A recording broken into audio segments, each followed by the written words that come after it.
Few people will have heard the word passementerie, but they have almost certainly seen or even used their products.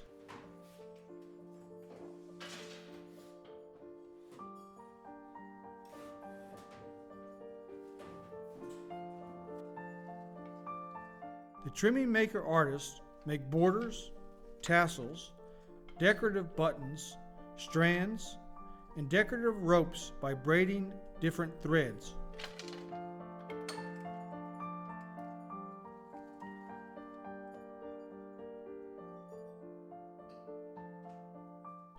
Originally, these were made of silver and gold wire, but wool, silk, cotton, and leather came to be used as well.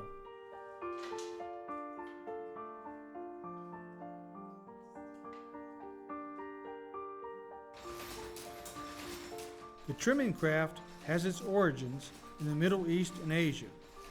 Products and techniques of the trimming craft eventually made their way to Europe through trade.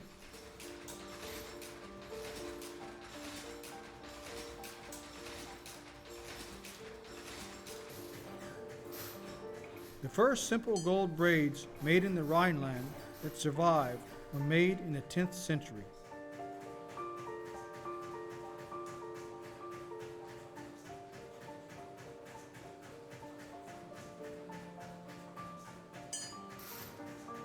Between the 13th and the 15th centuries, this craft truly flourished in the Lower Rhine region.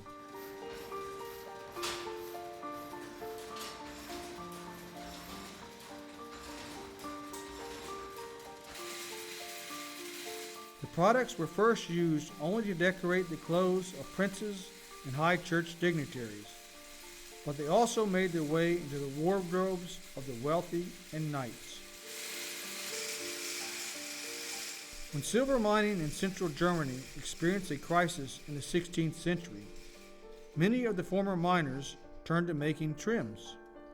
The town of Annaberg, for example, became famous for the trims made there.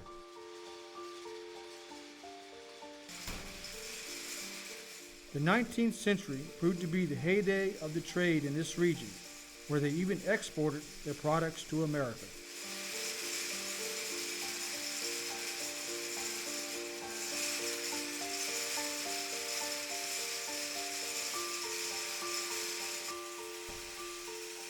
The work of braiding threads requires a great deal of dexterity, an eye for color, and overall craftsmanship. High-quality trims, as seen in museums and palaces, are still produced today using the old techniques and equipment. The first mechanical braiding machine dates from 1653 and was made in Nuremberg. It was driven by a hand crank. By 1880, these braiding machines were being manufactured industrially and powered by water wheels. Later, steam power came to be used until the invention of the electric motor. Eventually, these machines allowed knitted fabric to be produced on a machine using a series of needles. The needles are moved simultaneously in order to produce several stitches at the same time.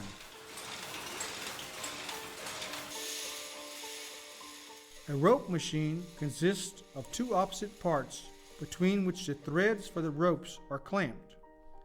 By twisting these threads together, the braid is produced under tension.